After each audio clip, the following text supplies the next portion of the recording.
La mañanera de Ángel correspondiente al martes 6 de abril del año 2021.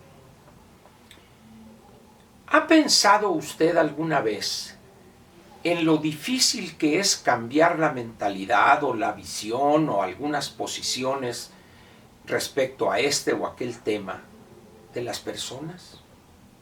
¿O es usted de esos que piensan que eso se cambia casi de manera instantánea, como si estuviéramos ante una conversión religiosa? El dedo divino le dice, hazte así, y en ese momento ese pecador se convierte. Al margen de si eso es posible o no, no me voy a meter en esas honduras, porque como dice un cuñado mío, si no sabes nadar en lo bajito, menos en lo hondo. Entonces, la verdad es que el cambio de mentalidad de una persona o de un grupo amplio en una sociedad es un proceso complejo, largo, que requiere conocer muy bien el tema acerca del cual se pretende cambiar la mentalidad o la visión de decenas de millones de mexicanos en este caso. Asimismo, se requiere por utilizar alguna expresión que quizá no sea la correcta, un ejército o un grupo muy numeroso de promotores que van desde voluntarios hasta maestros de universidades, investigadores, académicos, funcionarios, gobernantes, legisladores, dirigentes de partido, que todos caminen en la misma dirección y vayan a la búsqueda con estrategias adecuadas en pos del mismo objetivo. Ya he comentado con usted en otras ocasiones el gran cambio cultural que se operó en México frente a lo que llaman los demógrafos, este concepto importantísimo que es la fertilidad, el número de hijos nacidos vivos por mujer durante su vida fértil. Es un cambio de una profundidad que todavía, no obstante estar frente a nosotros, esa nueva visión del tener hijos, no le damos la importancia que tiene, y el trabajo que hizo el Estado mexicano, no solo los gobiernos municipales, estatales y el gobierno federal, el Estado todo, para contribuir y lograr que millones de mexicanos, hombres y mujeres, varones y mujeres, admitieran que la familia pequeña vive mejor.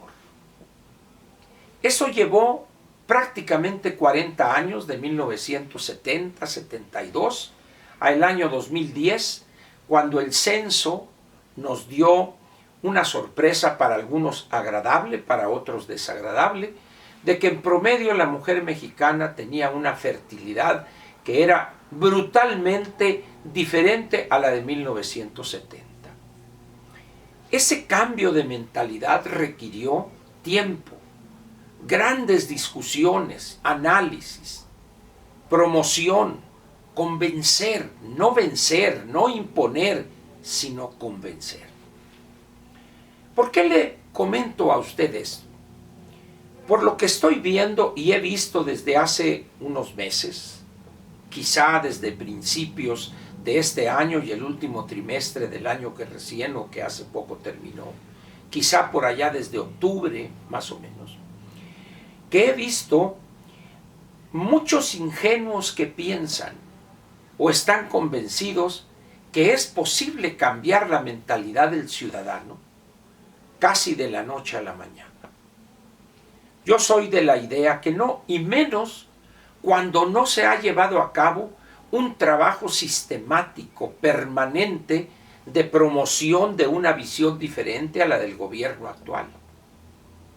Sin embargo, hay un elemento que podría ayudar a que, si bien no haya un cambio profundo, total de mentalidad, sí pudiera estimular al elector a votar en contra de los candidatos de Morena, es decir, en contra de este desastre o del proyecto que ha empezado a implantar en estos 28 meses el presidente actual y que ha sido una verdadera tragedia para nuestro país y su futuro. ¿Cuál es ese elemento que jugaría en favor de un voto en contra de los candidatos de Morena? Son dos elementos, en realidad. Forman parte de un todo, pero son dos elementos perfectamente distinguibles cada uno. El primero, la cruda realidad en materia económica y particularmente en materia de finanzas públicas. Ya ve usted que ya empezó a discutirse la necesidad, la conveniencia de una reforma fiscal. Pero por allá el secretario de Hacienda dijo, esto nomás va a ser para simplificar el pago de impuestos, y la mentira que te eché. Y luego el presidente dice, bueno, sí necesitamos una reforma fiscal, pero sin elevar los impuestos, sin contratar deuda y con un mayor aumento de la austeridad, es decir, más recortes. Al margen de qué es lo que piense usted al respecto, es claro que al aceptar la necesidad en estas condiciones de discutir o de empezar a discutir una reforma fiscal, el presidente de la República reconoce tácitamente que se le acabó el dinero. Ha dilapidado cientos de miles de millones de pesos, cientos de miles de millones de pesos. No pudo impedir la caída brutal de la economía.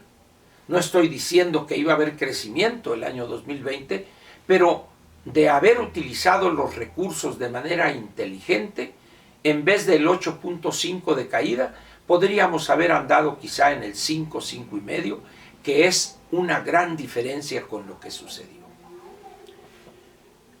Pero le decía a usted, esa cruda realidad va a golpear todavía más a las empresas de cualquier dimensión, a los trabajadores informales, a aquellos que perdieron su empleo el 2020, se va a alargar el tiempo para que lo recuperen.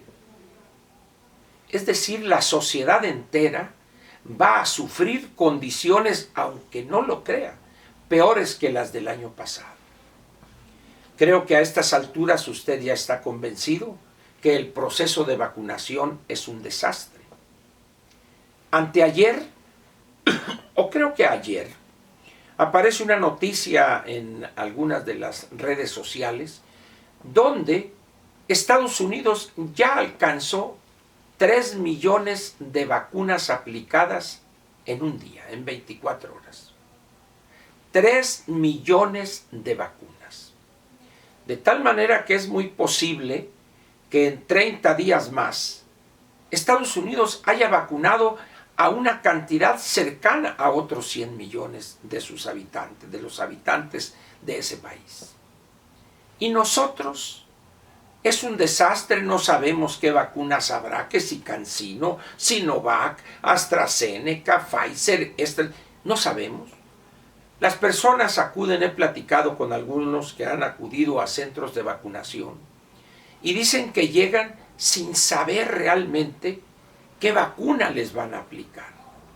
En Sonora, por ejemplo, ya le aplicaron a algunas personas la primera dosis, y cuando preguntan, ¿y cuándo es la dosis? No sabemos. No sabemos cuándo nos van a enviar vacunas. Mucho menos saber de cuáles vacunas les van a enviar. De aquellos 15 millones de adultos mayores de 60 años a los cuales el presidente se comprometió a tenerlos el 31 de marzo vacunados en la primera dosis a todos. Y el último de abril a esos mismos, todos vacunados. La verdad es que ha sido un fiasco y ha sido un desastre completo. ¿Qué ganamos tener a 6 o 7 millones de vacunados, la casi totalidad de ellos en primera dosis, si el resto, el mar de gente que los rodea, no se ha vacunado? Es decir, ese es el gran problema práctico de un programa de vacunación. que hay que buscar vacunar al mayor número posible de ciudadanos o de gobernados o de mayores de 60 años, los trabajadores de la salud, etc.